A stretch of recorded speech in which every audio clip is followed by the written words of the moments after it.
Então é difícil para o gestor, e assim, para mim também foi difícil falar, putz, mas será que faz sentido você fazer esse shift, né, de hoje eu tomo a decisão do jeito que eu quero, mais ou menos, né, claro, com a ajuda de analistas, né, em decisões colegiadas e tudo mais, mas olhando em última instância o que eu quero fazer, e aí a gente, de certa forma, abdica disso, abre mão disso para usar um sistema, né?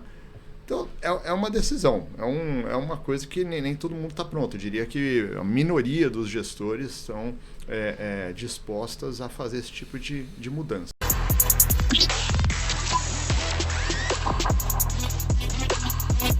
Fala, galera do fundo do baú, tudo bem? Seus FDBs.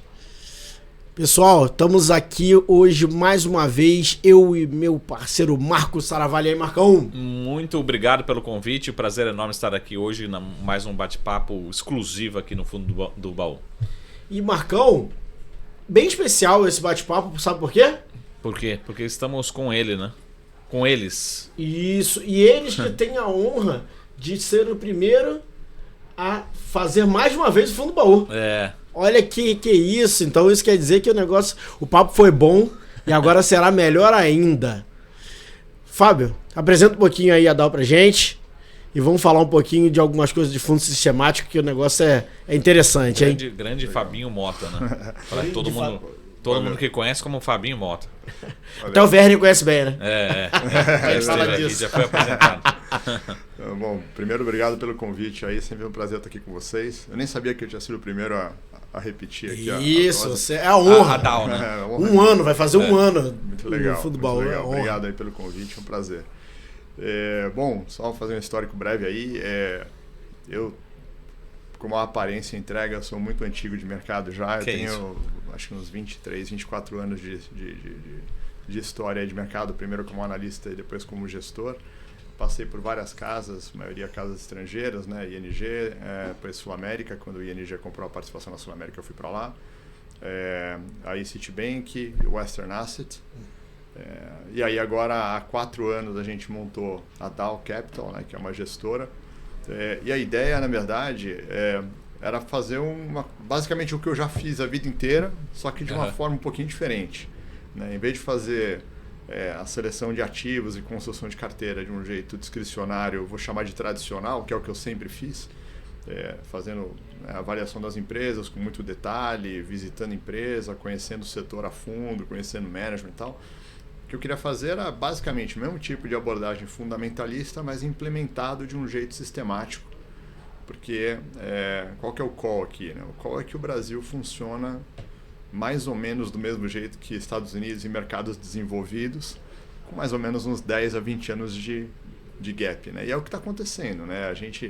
O que a gente faz hoje lá na DAO é o que se faz no mercado americano já há mais ou menos 20, 25 anos.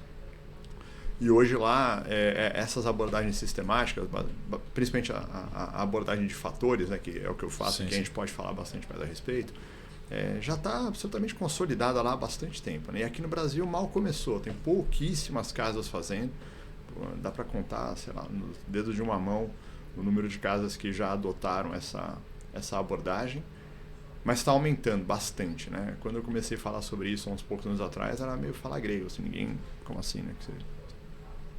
Comprar um fator, né? O que é um fator? Mas agora já não é mais, agora o negócio já está absolutamente também difundido, as pessoas entendem o que a gente está falando, a adoção ainda está começando a pegar, mas pelo menos quando a gente fala sobre o assunto já não é mais um negócio do outro mundo, né? Uma coisa bem mais entendida por todo mundo. Então é isso, a gente montou a DAO, eu e os meus sócios, né? Começando com o Caio Castro, né? Ele foi o primeiro cara que, né, se juntou a gente, e depois veio o Lucas Pires, o Hugo Nish para cuidar da nossa parte de operações. Então a gente montou uma equipe super coesa, complementar. Hoje, além deles, tem o Henrique Fischer, que tem um histórico parecido com o meu, né? Ele passou por várias casas também, mais recentemente estava na Távola, ele foi da Canvas, foi da Equitas também. E a gente tem o Matteo Iannone, que é um analista quant pesado, um engenheiro de computação, que ajuda bastante a gente na parte de modelagem e desenvolvimento. Então é uma equipe super complementar que tenta fazer uma associação boa entre a análise fundamentalista, e aí essa carga é mais minha e do Henrique, com a parte de análise quantitativa que é trazida pelo Lucas, pelo Caio e pelo Matheus, né? Então, mas é super importante falar, né? Eu tento sempre fazer uma distinção muito clara. A gente não é uma casa quant, black box, aquela coisa que ninguém sabe o que está acontecendo. A gente é uma casa com uma base fundamentalista muito forte, que é o que o que eu sempre fiz, né? Então não poderia ser diferente.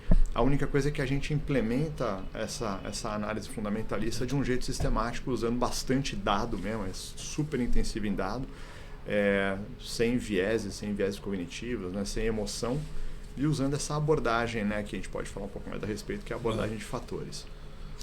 Boa. E Fábio, até já aproveitando né, isso que é bom, né? Introdutório já vem a primeira provocação, vamos colocar.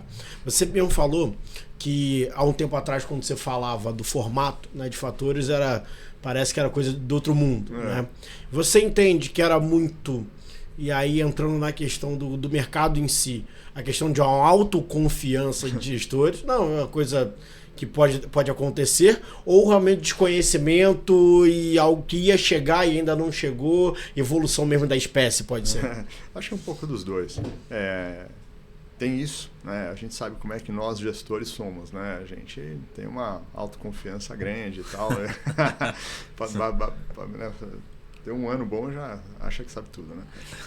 Então, mas eu me incluo, né? Assim, eu sou gestor já há muitos anos. Então, você tem uma questão de um pouco de autoconfiança. Por outro lado, um pouco conforto, baixo conforto de você não tomar a decisão em última instância, né? Porque quando a gente vai para esse mundo sistemático, eu sempre falo que isso aí é uma lição de humildade, né? Você tem que meio que aceitar que é possível fazer as coisas de um jeito melhor do que a gente mesmo consegue fazer. Né? Então você gasta, o que a gente faz na Nadal, e repito isso aí ad nauseam, né? Não é que a gente não está usando o nosso poder discricionário, não está usando a nossa cabeça, mas a diferença é que em vez de usar o nosso poder discricionário ou cabeça para tomar uma decisão isolada a posteriori, né? A gente faz isso a priori, para construir o modelo e calibrar o modelo.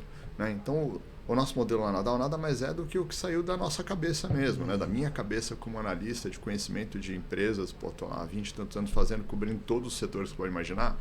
Né? Então, como é que você faz para analisar banco? Como é que você faz para analisar empresas de commodities? Como é que você analisa varejo e tudo mais? E aí o que a gente fez? A gente passou isso por uma metodologia, por um sistema super parrudo que foi realmente ganhando complexidade, ficou um sistema bastante abrangente, bastante robusto, né?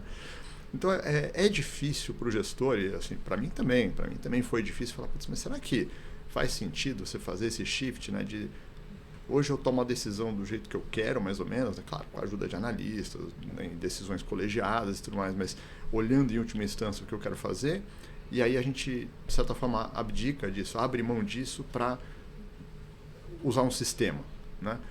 Então, é uma decisão, é uma coisa que nem todo mundo está pronto. Eu diria que a minoria dos gestores estão dispostas a fazer esse tipo de mudança, né? Porque simplesmente eu acho que eu sei fazer melhor, eu não confio no sistema, eu quero, no final das contas, eu quero dar uma olhada e dar uma dedada aqui, vetar uma decisão, ou mudar o tamanho de uma posição que está sendo proposta pelo sistema. Então, não é simples, não é fácil. Então, por isso que eu falo que é uma lição de humildade, né? Você tem que para pensar e falar assim, eu acho que eu consigo fazer melhor usando o meu sistema e acreditando que o sistema que eu mesmo ajudei a construir faz um trabalho melhor do que eu faria só no talento. Né? Então, acho que tem bastante disso. E tem uma outra coisa, o nosso mercado, o mercado brasileiro ainda é muito pequeno. Né? A gente tem lá, vamos dizer, umas 400 e poucas empresas listadas na Bolsa, das quais não muito mais do que 200 tem uma liquidez minimamente aceitável. Né? O nosso universo de investimento é mais ou menos isso, olha para 200 empresas. Então, dá para você fazer isso do jeito convencional ainda, concorda? Você tem lá uma equipe boa de analistas, você faz um corte de liquidez, você joga um monte de empresa fora, não sei o que lá, mas você lá com sua meia dúzia de bons analistas, você consegue ter uma cobertura razoável do mercado. Não 200 empresas, mas você consegue cobrir lá suas 60, 70 empresas. Então, ainda hoje, vou dizer, é viável você fazer a coisa do jeito 100% discricionário. Eu acho ineficiente, eu acho bastante ineficiente, mas não é uma coisa que não dá para fazer. Mas à medida que o mercado vai aumentando, você imagina, o mercado americano lá tem, sei lá, alguns milhares de empresas líquidas, né? Depende de como você corta, não sei o que lá, mas você deve ter quase 10 mil empresas negociáveis no mercado americano. Quando você vai para o mercado global, é alguma coisa próxima de 40 mil, né? Então, tudo bem, você pode querer fazer do jeito tradicional, só que você vai ter que ser muito nichado, sabe? Focar em determinados temas, determinados setores e tal, porque você não vai conseguir, francamente, cobrir uma quantidade tão grande de empresas, por mais produtivo que seja o analista, por melhor que seja a equipe. Quando você vai para uma abordagem como a nossa, que é a sistemática de fatores, né? Poderia ser outro tipo de abordagem quantitativa, estou falando da nossa, né?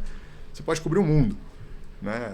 A tua limitação aí é base de dados e capacidade computacional, mas de verdade você consegue cobrir qualquer coisa, né? Então, enquanto o nosso mercado brasileiro aqui ainda não é um mercado muito profundo, é um mercado, na verdade, muito raso, a despeito da gente ter tido um monte de IPOs aí recentemente e tal, ainda é um mercado muito pequenininho, não tem tanta razão assim para o pessoal se desdobrar e fazer o que a gente está fazendo. Mas a questão, a gente torce, né? Tem que rezar para as coisas andarem, né? A gente voltar a ter um mercado de capitais mais pujante e tal. Quando você tiver... Hoje são 200 empresas que eu estou falando que é um universo razoável de investimento. Imagina 500, imagina 700, imagina 1.000. Né? Aí eu acho que quem estiver fazendo a coisa 100% do jeito convencional vai ter um problemão. Acho que vai ter uma dificuldade grande. Boa. Até falando disso, você falou que você tem alguns fundos de fatores, né? Hoje em dia aqui no Brasil, talvez caiba na palma de uma mão, né? Uma mão são poucos. Mas fazendo bem mesmo só a DAO, né? Não. Isso que a gente tinha combinado antes aqui, né? Não, por que não, né? Eles estão aqui, né? Não, a gente conhece as pessoas, a gente é amigo, inclusive, né? Porque também quando você tem um grupo tão pequeno, é inevitável, né? Então não, você tem gente boa. E o modelo, de certa forma, está sendo discutido, tem lá suas particularidades, mas é o mesmo modelo, né? Assim, parecido, né? Porque, na verdade, a abordagem multifatorial que a gente usa, quando você vai olhar para fundos, não só no Brasil, mas no mundo inteiro, os fatores, né, que só um pequeno parênteses aqui, né? Fator, o que é um fator? Né? Fator é o que você entende que seja um determinante de retorno de um ativo.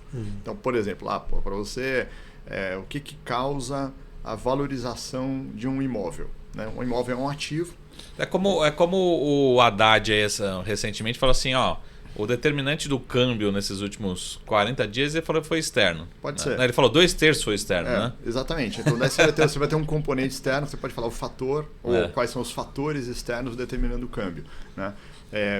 Aliás, excelente exemplo. Né? Você pode ter determinantes de macroeconômicos para as coisas. Né? Então, você pega, por exemplo, eu estava falando lá, o preço de um imóvel. Ele é determinado por quê? Ele é determinado por um monte de coisa, mas você sabe que juro é uma coisa importante. Quando você tem uma alta de juro, particularmente quando você tem a ponta longa da curva sobe muito, seja a curva subindo paralelamente ou tendo um shift, né, empinando a curva, via de regra, os preços dos imóveis tendem a cair.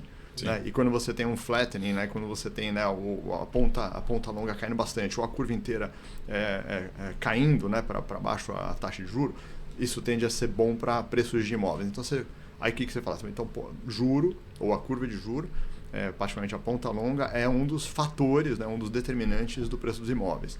Quando você está olhando, por exemplo, uma ação de uma empresa exportadora que tenha resultados denominados em dólar, obviamente, quando você tem uma depreciação do real, as ações dessas empresas, tudo mais constante, tem um monte de coisa né, trabalhando junto, mas tudo mais constante, você vai ver que quando você tem uma depreciação do real, uma valorização do dólar, o preço lá, né, de uma Vale e tal, de uma empresa lá, de uma Suzano, deveria se comportar bem. Então você faz uma análise. Primeiro você elabora hipóteses, né? Você fala assim, quais são os fatores que tendem a determinar os resultados desse ativo ou daquele ativo, ou no nosso caso das ações aqui, né? Que aí já começa o discricionário, de certa forma, né? Então, é aí que está a tem esse ponto, né? Exatamente, é aí que está a parte discricionária, porque você tem que partir de algum lugar. Tem gente que usa uma abordagem que a gente particularmente não gosta muito, que é você já sair de Big Data, né? O Big Data é até um termo já um pouco em desuso, mas você sair de uma massa enorme de dados sem se preocupar muito com a intuição econômica, com o fundamento econômico. É uma abordagem, quer fazer, faz, a gente não gosta muito, a gente prefere partir de alguma coisa que faça sentido econômico, até porque, dado o meu histórico, seria meio maluco fazer isso, né? Eu não sou um rocket scientist, né? Eu sempre fui analista de empresa, então eu não consigo simplesmente falar assim, cruza todos os dados, conta todos os dados e vê o que dá resultado estatisticamente relevante e aí usa isso como um fator. Fala, puta, para mim, vai que você tem alguma correlação espúria aí no meio do caminho, né? Então, a gente parte de coisas que façam algum sentido econômico, como, por exemplo, eu acho que, né, tem uma hipótese que é melhor comprar ação barata do que comprar empresa, né, ação cara. Sim. Beleza. Aí você tem umas métricas que eu também acho que são boas proxies, né, são boas formas de medir quão caro ou barato é uma empresa. Aí tem que dar a nossa experiência para isso e tudo mais. E aí sim, você vai para o lado... econométrico da brincadeira, né? Para testar de fato se essa hipótese para de pé. Às vezes você acha que comprar uma coisa barata medida por determinada métrica lá pode ser uma coisa boa e não é verdade. Você chega lá e fala, pô, o negócio deu estatisticamente irrelevante ou até pode ter dado um sinal contrário, né, do que você está imaginando. Isso vale para se a ação é cara ou barata, se uma empresa é boa ou ruim do ponto de vista de rentabilidade, né? Essa é outra hipótese. Você fala, pô, eu acho que seria melhor, tudo mais constante, você comprar uma empresa melhor do que comprar uma empresa ruim. Né? Parece que faz sentido. Pô, vamos testar. Quais são as dimensões, né, de qualidade de uma empresa? Né? Uma empresa tem que ser rentável, uma empresa pode ter um balanço mais forte, uma empresa pode ter uma previsibilidade maior de resultados. Vamos testar e ver o que aí sim você vê o que para de pé. Né? Eu acho que é melhor você comprar ações que tenham, né, de empresas que tenham crescimento, né, de resultado que cresce. Pô, será que é verdade? Vamos medir. Né? Então essas coisas todas a gente elabora... E aí o que acontece? No Brasil, assim como no resto do mundo, esses fatores funcionam mais ou menos do mesmo jeito. Tem exceções, tem algumas coisas que não funcionam do mesmo jeito, mas assim, ação barata é melhor do que ação cara em qualquer lugar do mundo. Né? Empresas de mais qualidade tendem a dar resultado melhor para as ações em qualquer lugar do mundo. Né? Tem umas medidas, algumas coisas que funcionam um pouquinho diferente por determinadas questões. Por exemplo, é uma coisa interessante. Por causa do ambiente de juros artificialmente ou anormalmente baixos no mundo inteiro, desde a crise financeira de 2008 e 2009,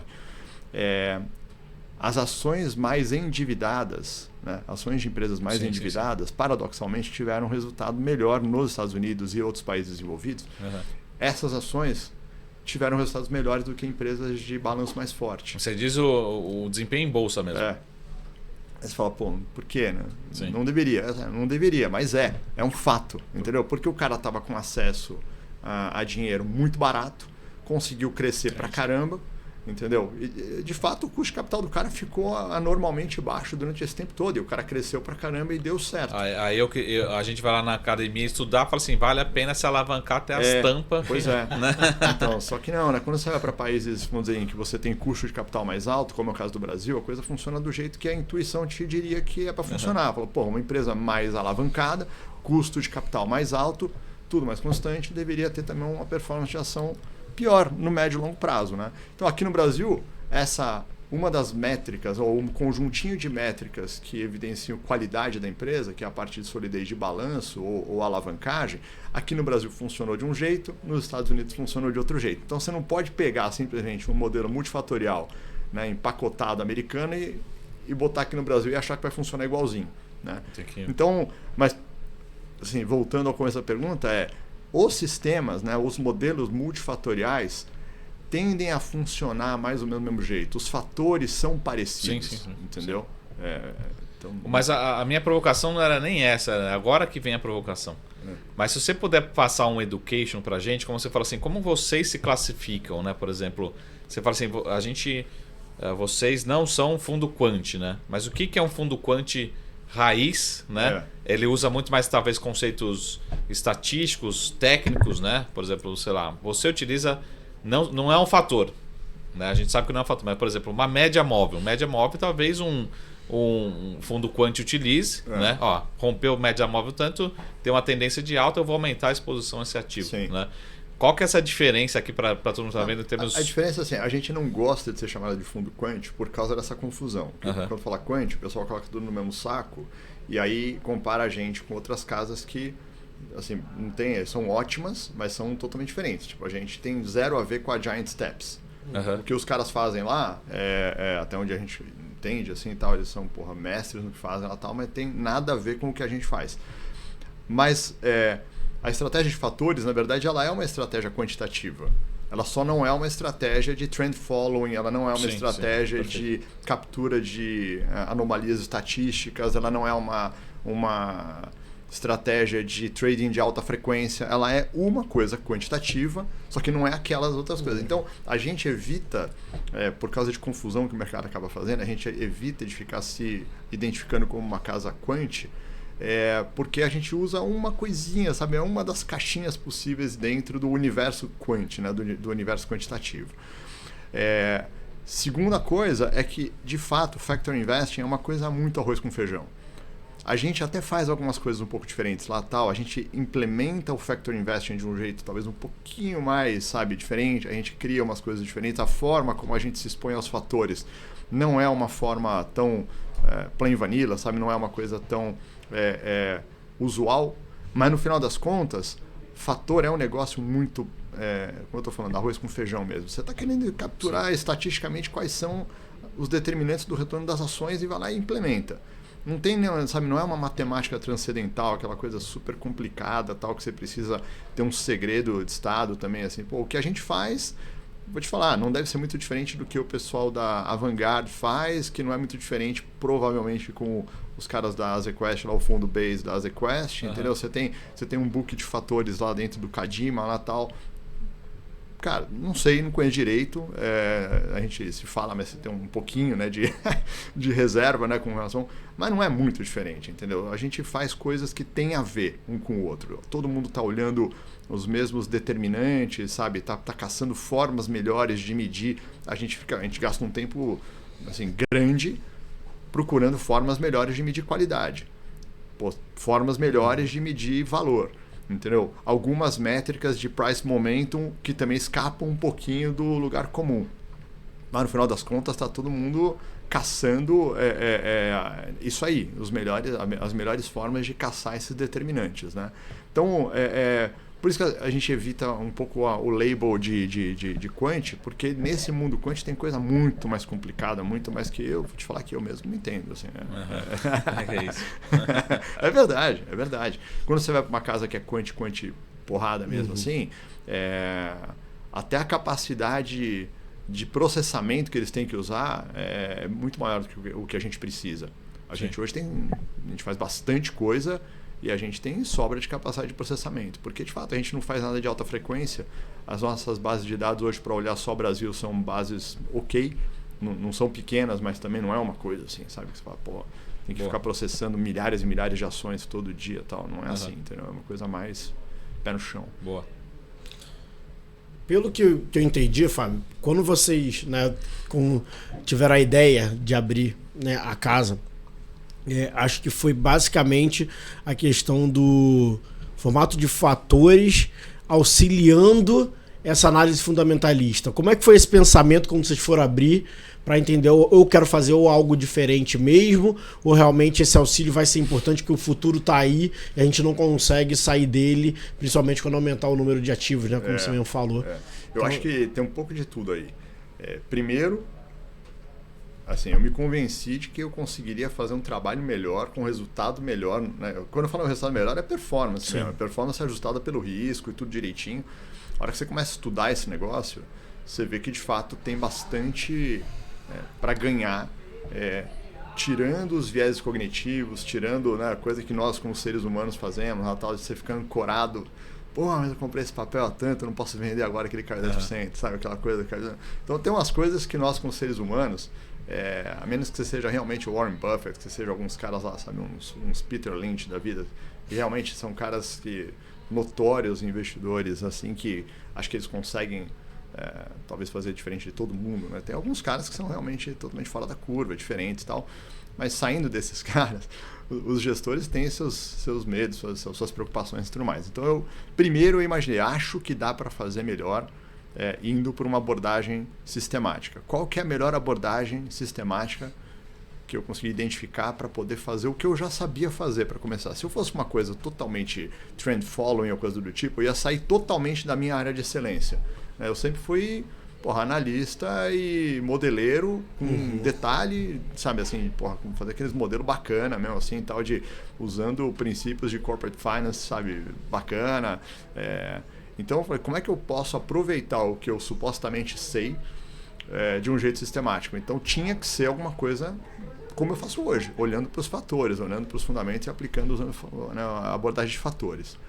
E além disso tinha a questão de oportunidade de mercado. Né? Eu acho que a oportunidade de mercado também, a hora que você bate o olho, você fala, nos Estados Unidos, entre fundos e ETFs, né? Que lá a parte de fatores é muito aplicada através de ETFs, né? Que vem a dar mais ou menos na mesma, tá? Mas de qualquer forma lá a opção foi por ETFs. Já é mais de 30% do AUM da indústria. Né? Aqui no Brasil, não sei, zero nada. Né? Senhora, eu acabei de falar, eu citei, tem, sei lá, 5 fundos, 4 fundos, assim, alguma coisa, e alguns fundos maiores, alguns fundos multimercados que estão criando as suas estratégias de fatores dentro como um book separado. Você tem alguns caras que estão fazendo testes, contratando gente, contratando pessoal que manja de econometria e tudo mais. Mas, de qualquer forma, também, maioria eu acho que está fazendo de uma forma diferente do que a gente está fazendo. Eu acho que a gente, como eu citei já, né, o fundo lá, o Base da AsiQuest, a Vanguard e tudo mais, e o Kadima, e não sei se mais alguém, a gente faz de uma forma 100% sistemática. O que a gente nota bastante que está acontecendo é o pessoal fazer de uma forma meio híbrida, usando uma abordagem de fatores para ajudar a fazer screening, por exemplo, e aí depois a coisa vai para o analista e para o gestor para tomar a decisão em última instância. Né? Então você vê que mesmo quem está fazendo fatores, eu acho que ainda não está tão confortável para usar uma abordagem de fatores que nem a gente. Que fala, não, a gente vai gastar toda a nossa massa encefálica aqui, tudo que a gente sabe, para construir o modelo. E aí a gente vai implementar o portfólio que o modelo está sugerindo. Né? É diferente do você usar o negócio para criar esse screening, né? Para criar sugestões que o modelo está dando, e aí você joga lá para o analista, fala, foca aí e detalhe essa análise aqui. É uma abordagem diferente também. Né? Ô Fabinho, eu tenho várias perguntas aqui. Vai. Agora que você está aqui, né? A gente conseguiu um horário. Vamos pegar o story. Provavelmente você já fez isso, então não sei se você já revelou esse número, então se você não revelou vai ser a primeira vez. O legal de fatores e também essa abordagem mais estatística, vamos dizer assim, você consegue fazer os famosos backtests, né? Mas eu queria entender, na sua física ou na sua carreira, não sei se você já fez isso, backtest para você, né? Então, por exemplo, será que lá em 2008, utilizando o conhecimento, a abordagem que você faz hoje, você poderia ter tido um retorno melhor ou um risco menor? Não, enfim, é absurdamente melhor. Então revela não, um pouco pra gente. Obviamente você não faz backtest de coisa não... Assim, a gente tem que usar uma abordagem quantitativa, sistemática tal, para poder fazer backtest, né? Uma coisa que eu acho meio risível é o backtest eu teria feito. Mas sim. Por que você teria feito, né? Tipo, você não dá. Você estaria com a mesma cabeça que você tem. Eu teria vendido um dia antes do Joyce D, eu teria zerado a carteira, com certeza. Então, um dia depois recomprar. O backtest ele pede uma metodologia quantitativa para poder ser feito, né? Então, como é que a gente faz backtest hoje? Basicamente o modelo que a gente usa hoje para construir a carteira real. Ele nos permite voltar no tempo, né? Começo dos anos, né, da década do real, retrasado. Né? Não, o mercado era muito incipiente, o mercado era muito pequeno para você poder fazer backtest antes de 2007, assim, sabe? Hoje a gente está conseguindo voltar um pouquinho, mas para dar relevância estatística mesmo, mais ou menos 2007 para cá você consegue ter. Porque também vale assim, o que é? O fator, você tem que construir uma carteira teórica, né? Que você compra umas coisas, vende outras coisas, né? Então, para você construir os fatores... Que é um pouco o fundo de vocês. O fundo de vocês é sempre... long e short... uns 30 vendidos. Isso, exatamente. A gente fica 100% comprado, mais ou menos uns 30 vendidos, mais ou menos isso. Mas então, assim, você precisa ter uma massa de dados para poder construir as carteiras minimamente diversificadas. Você não quer comprar um fundo que fica lá comprado um fundo de fatores que fica comprado e vendido em poucos papéis. É um risco que não dá para correr. Então, assim, de 2007 para cá, considerando todos os custos, na verdade, superestimando alguns custos, né? A gente sempre superestima giro de carteira, superestima o spread, o bid-ask spread, como se você de fato estivesse o tempo inteiro comprando no pior e vendendo no pior, aumentando, ou na verdade reduzindo o rebate de corretagem, né? Porque a gente tem um rebate grande, como todo mundo acaba tendo um rebate bem grande de corretagem, mas a gente sempre faz como se a gente estivesse pagando mais corretagem. Então, colocando todos esses custos, né, assim, o fundo teria dado algo próximo de 20% ao ano já, líquido de taxas de administração, performance e tudo mais. É backtest, né? Nunca confie 100% num backtest. Sempre vai ter alguma coisa no mundo real que vai atrapalhar e você não vai conseguir implementar 100% o que o teu backtest está fazendo. Exemplo, a gente não consegue simular perfeitamente no backtest a disponibilidade de aluguel. A gente consegue simular muito bem o custo do aluguel. Sim. Porque a gente sabe, né? Não desde 2007, mas você consegue fazer mais ou menos quanto que teria custado a tua carteira tomada lá, né, de aluguel. Sim. Então você coloca isso no backtest também e pode até superestimar. Mas o mercado de aluguel aqui no Brasil é um mercado imperfeito. Muitas vezes está lá, você tem uma taxa que parece ok e o papel simplesmente não existe, não está disponível. Então, quando você vai, de fato, colocar isso na prática, a coisa acaba dando uma descoladinha do teu backtest simplesmente porque aquele short que teria sido espetacular, você não conseguiu implementar. Né?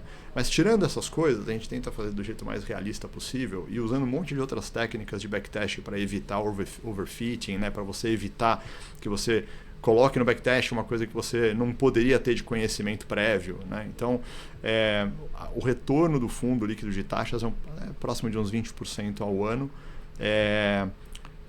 Obviamente com anos espetaculares, alguns anos de retornos realmente, né, malucos assim, de alto, e alguns anos bem sem vergonha, assim, tal, em que você fica basicamente flat. Mas muito melhor do que foi o mercado, do que foi o Ibovespa de lá para cá. Eu acho que alguma coisa tipo 20% contra, sei lá, acho que 6% da Bolsa, ou alguma coisa próxima disso da Bolsa. Então, realmente é um alfa potencial muito bom. Aí, desde que o fundo começou, a gente pegou um vento contra grande no mercado, né? O mercado foi muito ruim em 2021, foi ruim em 2022, e aí foi bom em 2023. Sim. Né? E como é que o fundo veio? O fundo veio super estável, né? Mais ou menos 14% ao ano, 14% ao ano, sendo que no primeiro ano foi muito melhor do que a Bolsa, no segundo ano foi muito melhor do que a Bolsa e no terceiro ano foi pior que a Bolsa, porque a Bolsa deu uma porradona nos últimos dois meses, né? E a gente ficou para trás. Né? O fundo tem essa característica. Quando a Bolsa dá uns rallies assim, bizarros, assim, particularmente quando você tem um rally de menos qualidade, a gente tende a ficar para trás. Mas ainda assim foi um retorno muito bom. A gente deve estar uns 30 pontos percentuais acima da Bolsa desde o começo do fundo, né? Que foi em março de 21, com uma volatilidade de 10%.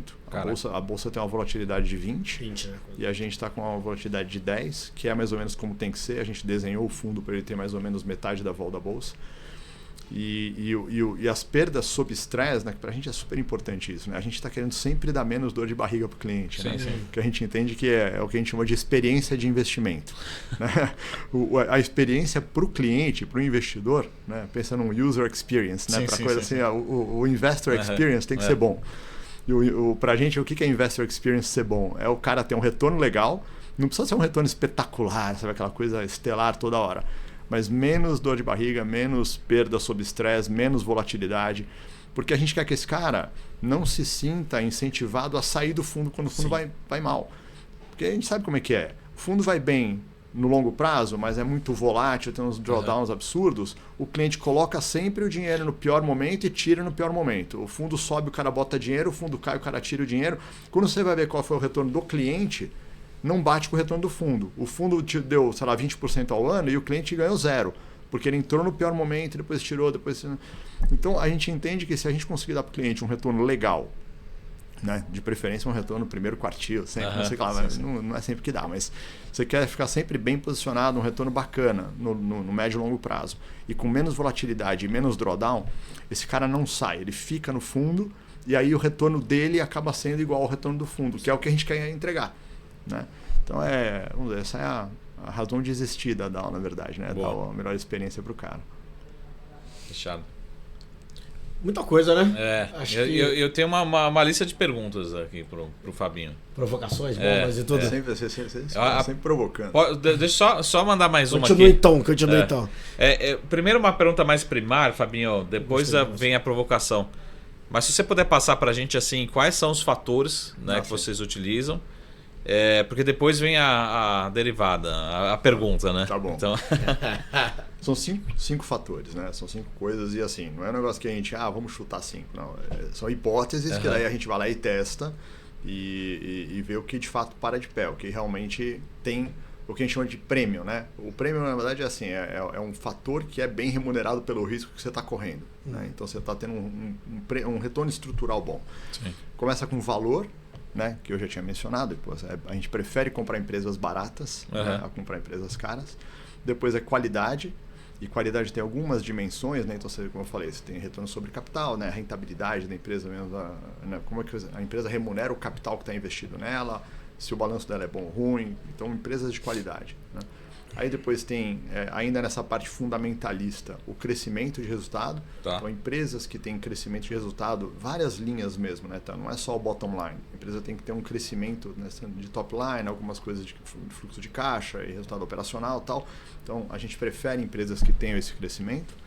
E aí depois tem 2 dimensões que são mais técnicas, que é o price momentum, né? A gente prefere empresas que já estejam com uma tendência de preço de ação melhor, tá. Né? Porque simplesmente quando você faz uma análise estatística desse negócio, você vai ver que na maior parte do tempo, é melhor você ficar comprado em empresas que já estejam, em ações que já estejam com tendência positiva, ao invés de você comprar uma que está caindo e ficar apostando na reversão. Né? Via de regra, você vai perder dinheiro apostando na reversão. Né? Quando tem reversão, você que está apostando em momento se ferra. Mas é assim, 80% do tempo você está ganhando dinheiro na tendência de preço e 20% vai dar certo na reversão. Então é melhor você não apostar contra a tendência. E por último, a volatilidade mais baixa no preço da ação. Né? Que por sua vez acaba tendo uma correlaçãozinha meio alta com aquela coisa da qualidade. Mas tem algumas diferenças, então vale a pena você também ter um pouco de exposição a ações menos voláteis. Né? Então são cinco fatores principais. Né? Valor, qualidade e crescimento, que é a parte fundamentalista mesmo. Sim. E aí o momentum e o low vol, que tem a ver que são técnicos. E aí cada um desses fatores, a gente está constantemente, não é assim que muda toda hora, mas a gente não é uma coisa que fica lá estático, olhando sempre as mesmas métricas para cada um desses fatores. A gente vai sempre tentando melhorar. E a gente já mudou uma boa parte das métricas desde o começo e a gente está constantemente procurando métricas que expliquem melhor o retorno de cada fator. Só que a gente também não fica enfiando métrica, não é que, entendeu? Vai colocar lá, você vê, tem fundos lá fora que o cara tem centenas de métricas. A gente não. A gente são algumas poucas métricas para cada fator e quando a gente vai colocar uma métrica nova, a gente faz uma análise que tem um rigor estatístico bem grande lá tal para ver se você está colocando uma coisa que aumenta o poder de explicação do modelo, se diminui, né, e se diminuir daí ela já não entra, ou se ela rouba poder de explicação de alguma coisa que já está lá dentro. Então é possível que uma determinada métrica entre e substitua uma coisa que já estava lá. Né?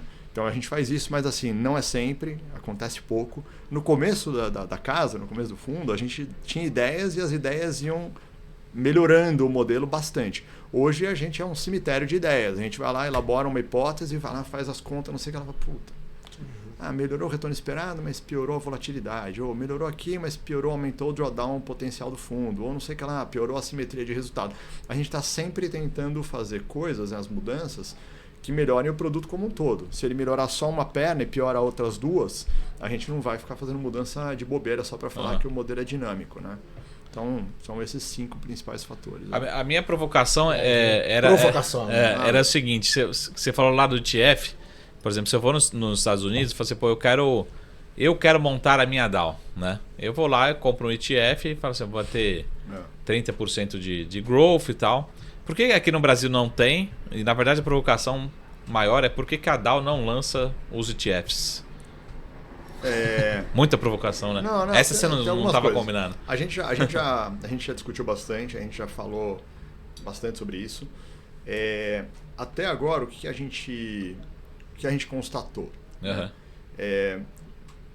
quando você vai lançar o ETF, você tem que contratar alguém para fazer o cálculo do índice e você vai basicamente, né, operacionalizar esse índice. Né? Isso. E até agora, pelo menos, a gente não conseguiu encontrar um provedor, uma forma de implementar os ETFs de forma que seja superior ao que a gente consegue fazer dentro de casa, do ponto de vista de composição do fundo. Então, quando eu vou lá ver como é que a gente mede valor, a gente, pelo menos até agora, a gente tem conseguido retornos melhores e com mais consistência do que a forma em que geralmente os provedores fazem. Mesma coisa para qualidade, mesma coisa se fosse um fundo híbrido que olhe para 2 fatores. Tal. Então a gente, em parte, isso aí tem a ver com o fato de que a gente não tem muito apego com os índices amplos. Né? Em geral, o que a gente nota assim, tal, é que os provedores de índice eles têm uma preocupação de ter um nível mais limitado de track and error, né? de descolamento com relação, por exemplo, a um IBX ou a um índice MSCI, não sei o que lá, de Brasil e tal. E a gente não tem muita preocupação com isso. A gente está querendo ter o melhor fundo possível, com super diversificado e tal. Então a gente nota que tem essa preocupação, o pessoal tem uma preocupação maior de ficar ponderado mais por market cap, né? Sabe, aqueles market cap weighted indexes tal. Então você vai ter sempre um peso muito grande em Petrobras, Vale, Ambev, bancos e tudo mais, e a gente não vê muita razão para ser assim. Dá para você fazer um fundo, por que você vai fazer market cap weighted? Porque você precisa de um fundo investível, que aguente bastante patrimônio e tal. E a gente acha que também é super importante isso, mas dá para você fazer isso também com um fundo mais diversificado, com mais nomes, mais composições menores. Então a gente, até agora pelo menos, a gente prefere a forma como a gente faz a montagem, né? Então isso aí meio que impede a gente de fazer o ETF porque a gente quer fazer o cálculo do índice nós mesmos, né? Então não dá pra gente fazer. E segundo, porque também assim, precisa de dinheiro. Eu sou muito crítico de montar ETFs pequenos. Você começa com um ETF de 10 milhões, 15 milhões, tipo, qual é o ponto, entendeu? Uma das belezas do ETF é ele ter liquidez para ser negociado na bolsa. Sim. E eu sou muito cético assim, com relação a você montar um ETF de 10, 15 milhões e achar que ele vai ganhando liquidez com o tempo. Eu acho que não.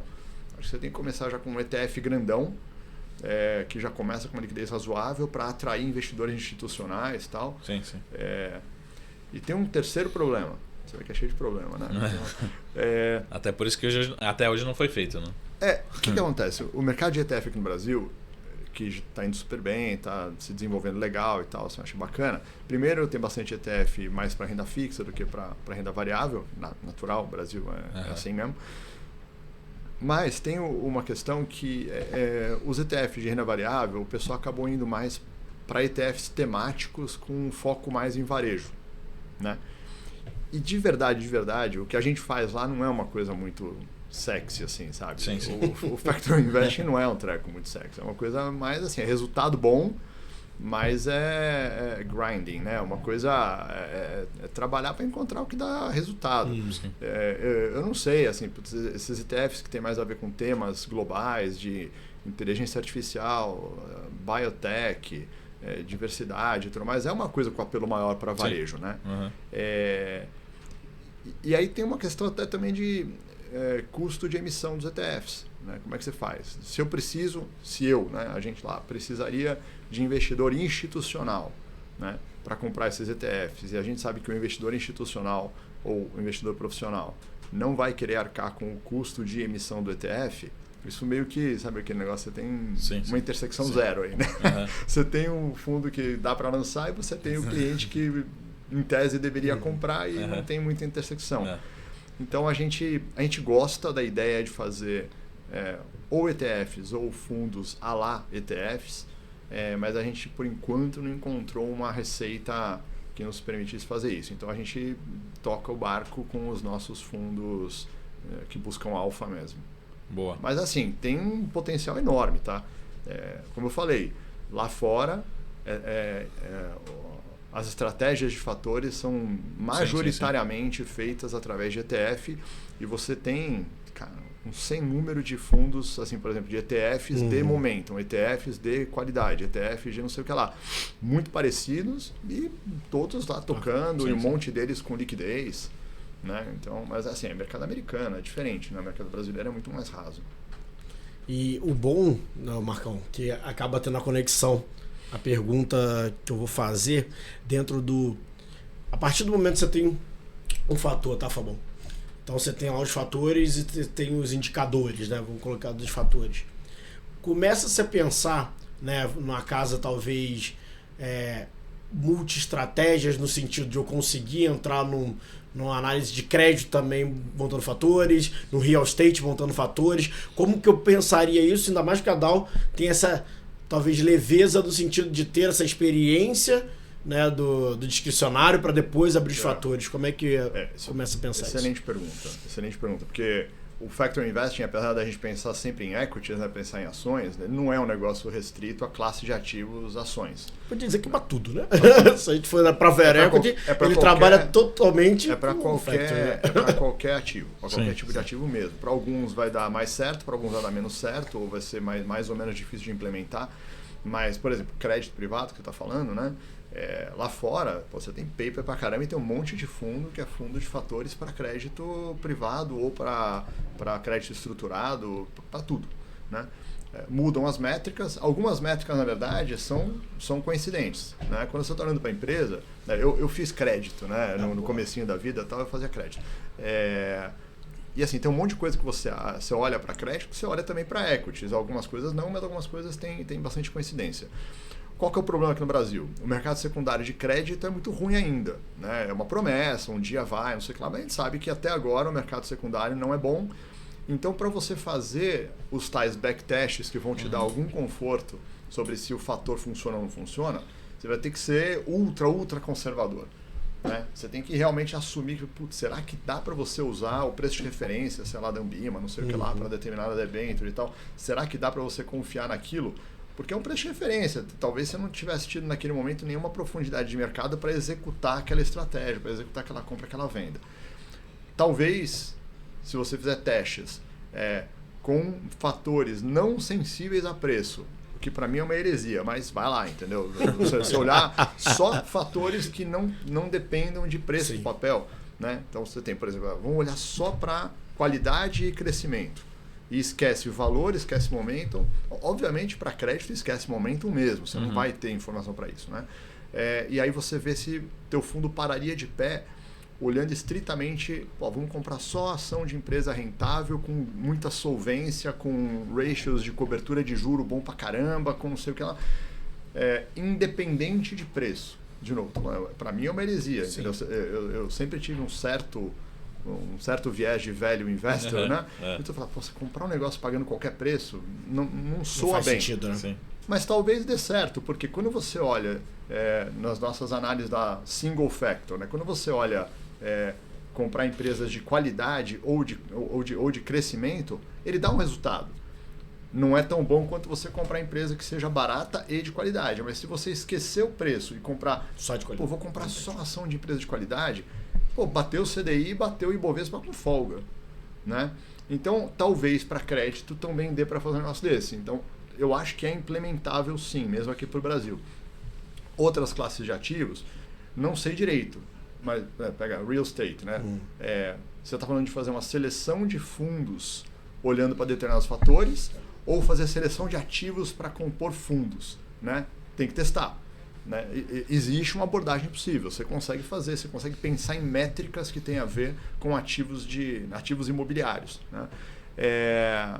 Já citamos aqui, de repente, commodities, certamente dá para você fazer esse negócio, porque lá fora já é feito, aqui no Brasil acho que não muito, mas assim, books de juros dentro de fundos multimercado, eventualmente você consegue fazer.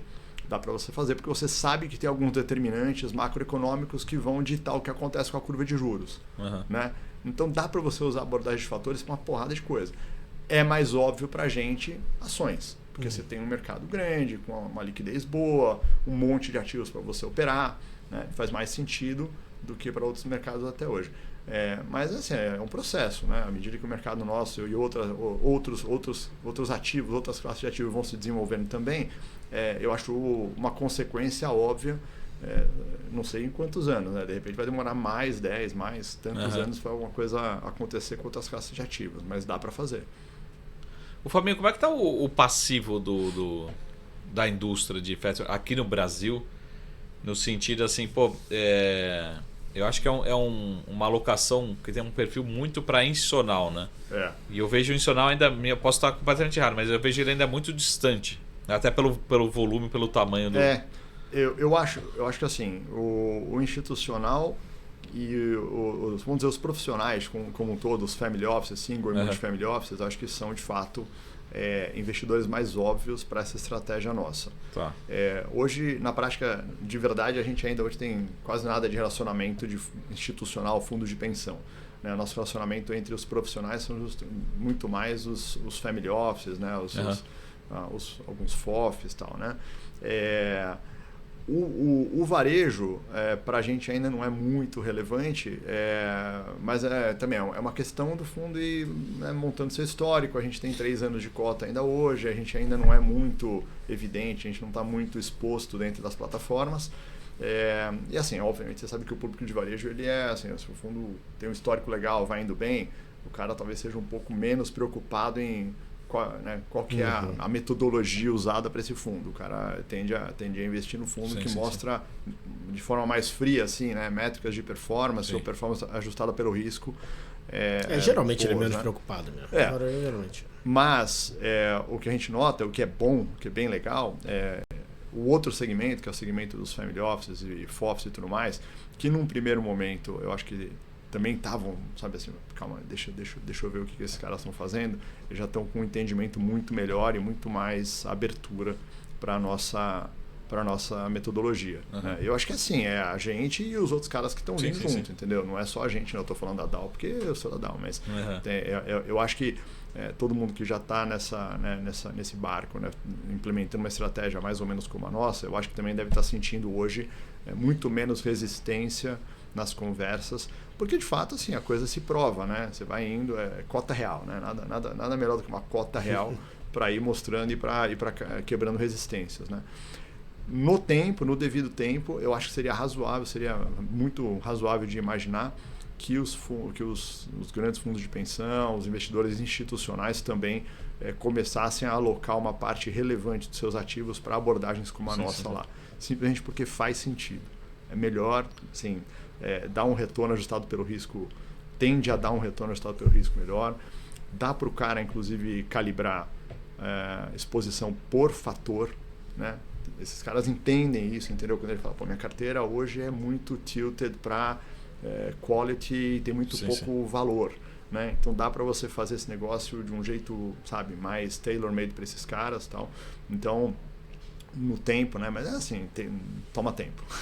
Toma tempo, né? A gente acabou agora de passar essa marca importante dos 3 anos. Então, agora daqui para frente a gente entende que dá para também começar a explorar melhor esse segmento. E pensando um pouco no próprio varejo que a gente falou aí, né, Fabinho? Que é o pessoal que assiste a gente também e que entra um pouco nesse mundo, né? Eu acho que esse episódio está sendo excelente para a gente falar um pouco mais desse mundo fatores, né? Que basicamente o que a gente teve aqui foram realmente gestores discricionários, né? Até pelo histórico. Alguns. Até porque a conversa é bem mais interessante do que a minha. É muito mais legal quando você tem alguma história, né? Um tema para discutir, um setor para falar. E olha que o que aconteceu com a empresa. E olha que aqui a gente tal. não fala muito só da empresa em si, a gente nem gosta muito. A gente gosta muito de ver mais a questão da indústria mesmo, do fundo, e isso é muito bom ter esse momento de não só diferente, mas explicar um pouco mais até do que o jogado fundo quant, né? Quantas coisas tem lá dentro. Mas pensando futuro e talvez nem tão distante, até próximo, o formato de fatores ele ajuda ali a diminuir o risco da ruína, né? Eu acho que isso, para o cliente final, a partir do momento que ele vai cada vez se educando mais, que está acontecendo, ele vai começando a entender que essa oscilação, às vezes você pega realmente ali um ponto interessante, mas poucas pessoas pegam, né? A gente sabe disso. Começa a fazer mais sentido, né? Eu acredito nisso, eu acho que eu preciso acreditar nisso. Né? Não, mas exatamente. A gente acha que é muito desejável, né? Seria muito aconselhável para os investidores individuais, né? Pessoas físicas e tudo mais, ter um entendimento do que é né? Essa abordagem, o que a gente se propõe a fazer.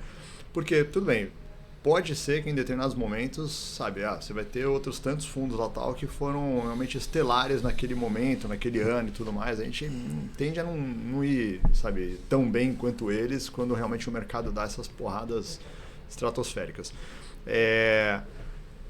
Mas também na hora do estresse, na hora do estresse, porque, né, eu sempre lembro, aquela coisa, se o teu fundo cai 50%, você precisa que ele volte 100% para voltar onde você estava. Se você conseguir um fundo que caia, sei lá, 10% nesse mesmo momento, ele precisa voltar 11%. Então, é muito mais factível você preservar patrimônio, né? E você ter o efeito de composição do patrimônio, que é o que conta. Perfeito. O que importa não é quanto você ganha no ano, o que importa é quanto você ganhou no decorrer de uma vida de investimento, entendeu? Você pega um cara mais novo, assim, tá começando a montar patrimônio agora, tá começando a compor patrimônio. Tudo que você não quer para esse cara é que ele tenha um drawdown de 60%, entendeu? Que pode acontecer. Quantas vezes a gente já viu? A gente já viu 50%, 40%, 60%. A gente tem algumas crises muito agudas, né? Então, assim, se esse cara conseguir escapar das grandes crises, dos grandes momentos de drawdown de mercado, e aí tem perda, não é que não tem, vai acontecer, né? Você tem um Covid, todo fundo de ações, ou de fundo long bias ou long only, vai ter algum drawdown. Mas se você não for aquele drawdown que seja realmente... crippling, né, que fala que realmente acabe com a possibilidade de retorno do cara, é muito melhor. Então, e a abordagem que a gente usa lá, que é de fatores, e implementada de uma forma super diversificada. A gente entende que a melhor forma de fazer fatores você usa ela de forma 100% sistemática, usando um sistema parrudo que nem o nosso, e de um jeito muito diversificado para que você não tenha o tal do risco específico, né, ou o mínimo possível de risco específico, ou idiosincrático, né, papel por papel. A nossa maior posição long hoje deve ser mais ou menos 2,7%, e a nossa maior posição short é mais ou menos 0,8%. Então, nunca acontece nada que seja assim, catastrófico, porque assim, um papel caiu pra caramba, você tá long, putz, tudo bem, foi ruim, foi mal aí, mas a vida continua, né? Ou então você tá short num papel, e o papel tem lá um squeeze, alguma coisa que acontece, você está short num papel que foi anunciado um M&A, não sei o que lá, o papel sobe 10%, 15%, 20%, você fala, puta. Mas assim, todos os shorts que a gente tem ou teve, e que aconteceu de ter uma porradona e o papel subir 20% ou 15%, em nenhum dos casos aquele foi o pior resultado para a gente naquele dia. Teve alguma outra coisa na ponta longa que foi pior. Então, assim, isso mostra que a gente consegue realmente diversificar bastante o risco da carteira para evitar grandes problemas. Né? Quando você evita esses grandes problemas, porque a carteira é super diversificada, tem um critério absurdo lá, sabe, de reduzir correlações entre os papéis. Então, quando você está com um papel que é bom pra caramba, aí você tem o outro que também é bom pra caramba, nosso sistema já trata de reduzir o tamanho do segundo para que você não fique com duas posições altamente correlacionadas e que vão, né, intensificar um efeito negativo. Né? Isso acontece dentro de setores e tudo mais, mas às vezes acontece em empresas que nem são do mesmo setor, só que por alguma razão elas têm correlação alta. Né? O mesmo direcional ali. Pode acontecer. Você pode ter duas ações de setores diferentes, mas as duas são altamente dependentes de câmbio ou de juro, ou não sei o que lá. Acontece alguma coisa na curva de juro, ferra a primeira ação, ferra a segunda ação também. Se você estava olhando só para o label de setor, você fala, porra, essa segunda ação nem era do mesmo setor que a outra e as duas perdendo pra caramba. Você fala assim, mas... Tinha ali o macro ali. Alguma coisa acontecia lá tal que fazia com que a segunda ação fosse muito correlacionada com a primeira. Não dá para fazer isso no olhômetro. Não dá para fazer isso no talento. Quer dizer, eu acho que não dá, né? Deve ter gente que consegue. Assim, os caras, que é talentoso ao máximo, consegue. Sabe esses Mike Burry da vida, sabe? O cara ele tem um talento de ver coisas assim e tal, e a gente não tem. Então vamos ser humilde, né? De falar que não temos. A gente é humilde, né? Então, esse tipo de cuidado, de preservação de patrimônio, sabe, de cuidado com perdas sob estresse e tudo mais, vai melhorar a experiência do cara no médio e longo prazo. Né? E isso não é querer dizer que o fundo nosso, estou falando do nosso, mas vale também para os colegas que fazem coisa parecida com a gente em outras casas. Né? Não é verdade que esse tipo de coisa só funciona quando o mercado está ruim. É um erro imaginar esse negócio. Não é verdade. Né? A gente, tanto nos nossos backtests como no fundo real, a gente consegue mostrar claramente que o fundo tem plenas condições de bater mercado mesmo com o mercado em alta. Só que não imediatamente. Né? Quando o mercado cai pra caramba, você tem um colapso, né? Tipo crise de 2008, Joesley Day, Covid, sabe? Todos os grandes drawdowns que aconteceram no mercado, a gente caiu muito menos. Ou teria caído, né? Pré-fundo, né? Uhum. Mas todos os grandes drawdowns, a gente cai muito menos. Só que o que acontece? Quando você tem aquela recuperação em V muito pronunciada imediatamente após o colapso, a gente não consegue acompanhar na mesma curva. Então você cai muito menos e depois você sobe, mas sobe muito menos, ou muito menos, né? O que acontece é que no ponto final, né, da queda grande e da recuperação, a gente tende a ir colocando um gap positivo. Né?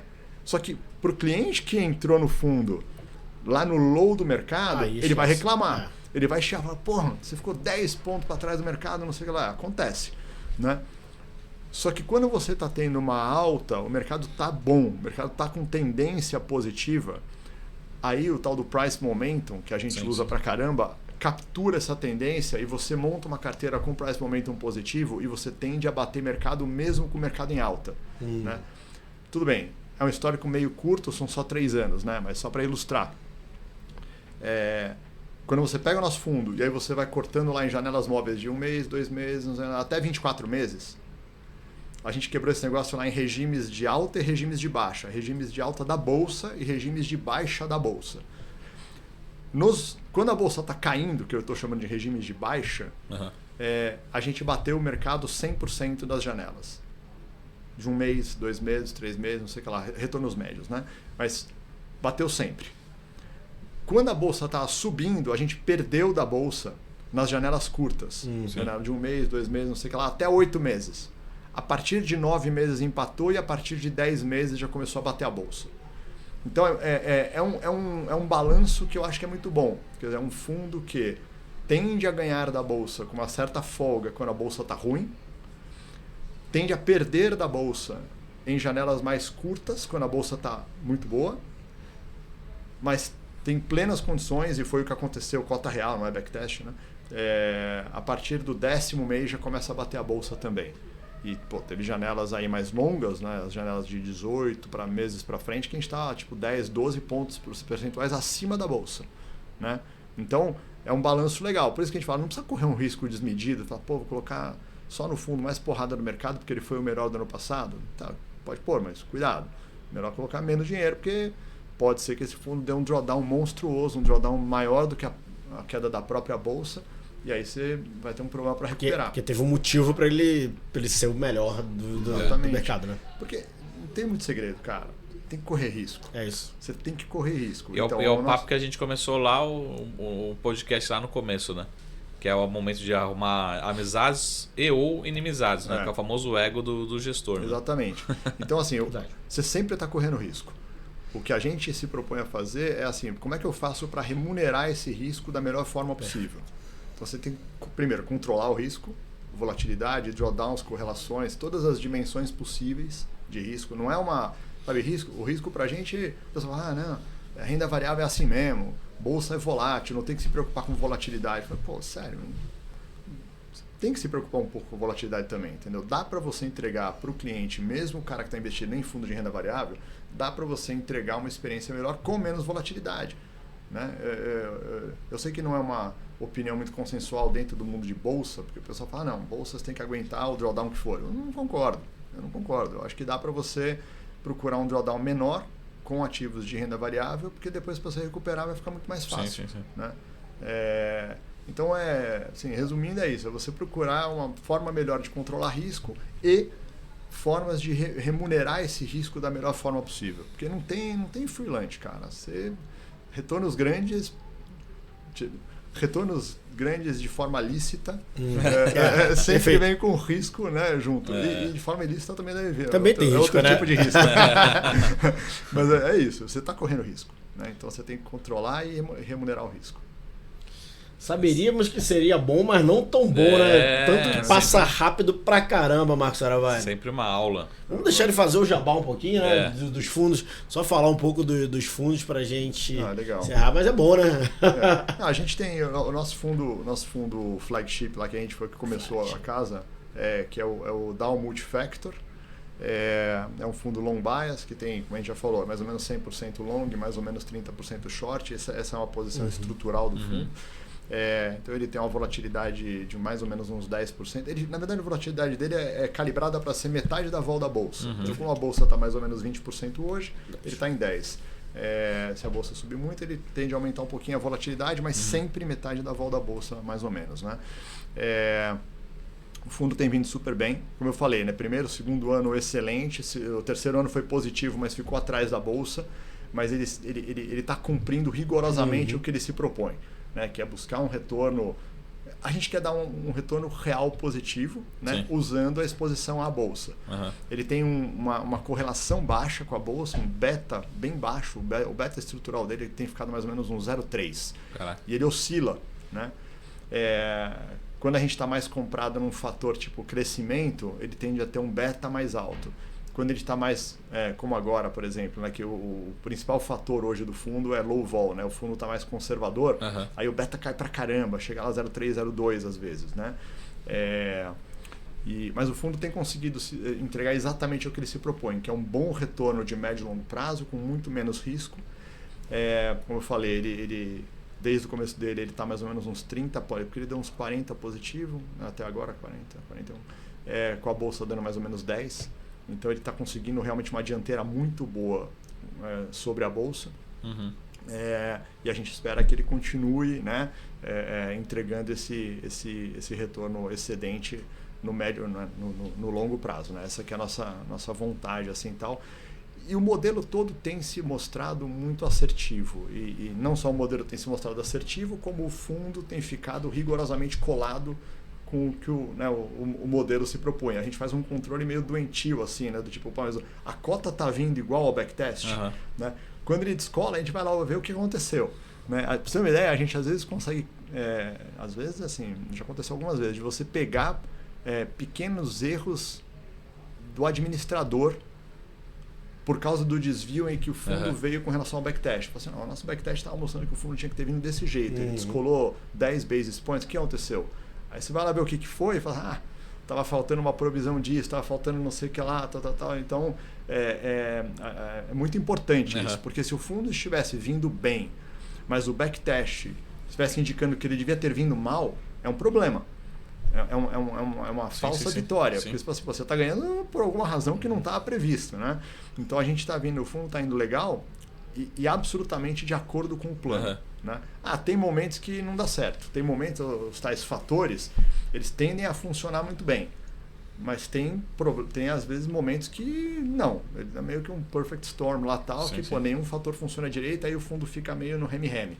Né? Não é ruim pra caramba, mas não dá resultado. Graças a Deus são momentos raros, né? Assim, sempre tem, agora o valor não está indo bem, mas growth está indo bem, ou growth está indo mal, mas momentum vai bem. Então, eu acho que a gente entende que o nosso fundo é um jeito esperto, um jeito ajustando pelo risco, é um jeito muito bom de você ter exposição à bolsa.